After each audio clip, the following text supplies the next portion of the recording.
Oke, Assalamualaikum guys. Hari ini saya mau tunjuk dengan korang. Ini ada satu barang yang saya nampak tengah trending lah. Oke, mari sini. Ini impact, dia macam impact range, tapi dia jenis yang offset extension guys. Oke, boleh nampak kah? Ini dia punya tempat masuk driver dia di sini. Ini dia punya extension, offset extension. Dan sekarang saya akan cuba buka nut gearbox. Oke. Saya akan buka nut gearbox ni guys. Oke, boleh nampak kah? Nut gearbox size 17. Yang ni. Kita tengoklah boleh atau tidak. Cara dia berfungsi macam ni lah. Kalau kita pusing macam ni, dia pusing. Tapi dia slow lah. Dia tidak sama. Jadi yang ni kena guna impact. Impact. Sekarang saya akan gunakan impact range saya yang ni lah. Oke, mesin impact. Ini 17. Kemudian di atas ni dia ada dia punya kontrol juga. Oke. Ini ke kanan untuk ikat. Kemudian kalau balas balik, ini untuk buka. Jadi untuk sekarang ni saya akan buka lah. Terus. Oke ya.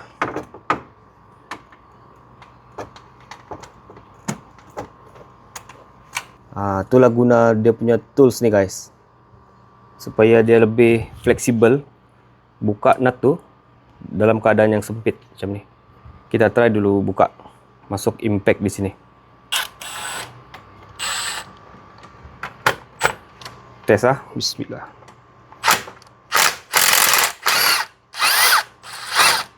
Oke, berjaya guys. Mari tengok bawah tu. Tengok situ.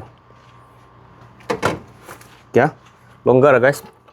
Nampak. Yang ni memang saya belum pernah lagi buka. Tapi boleh kita longgarkan guna extension offset range ni guys. Oke.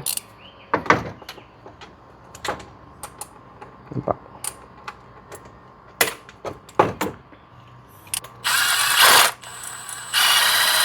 Cuma kalau kamu perasan, kalau saya tekan, dia bergegar pula. Dia tahulah dia punya balancing shaft ni kah ada problem. Oke. Di sini laju, tapi pergerakan di dalam tu guys. Pergerakan di dalam tu dia slow. Sebab dia punya gear kan. Jadi sini laju, di dalam tu dia slow. Supaya dia punya gear tu lebih kuat.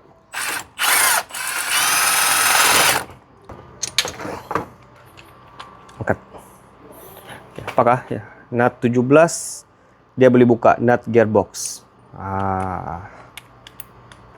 Yang ni high speed 3. Tengok dia punya speed kalau saya tekan.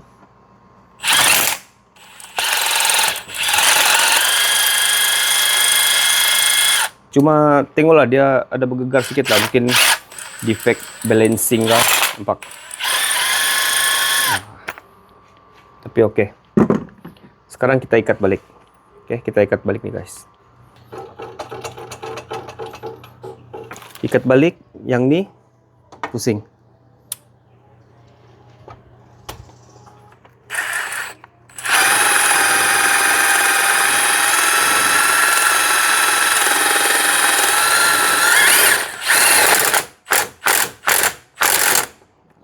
Oke. Oke, siap guys. Macam tu sajalah. Memang benda ni kalau tempat sempit dia membantu jugalah. Oke. Macam yang nut-nut gearbox. Mana lagi yang tempat sempit tu boleh pakai. Sebab yang ni memang khas untuk heavy duty. Heavy duty lah untuk impact.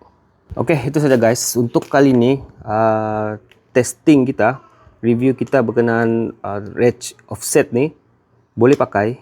Oke, benda ni boleh pakai untuk heavy duty. Sebab dia punya material berat juga. Memang berat.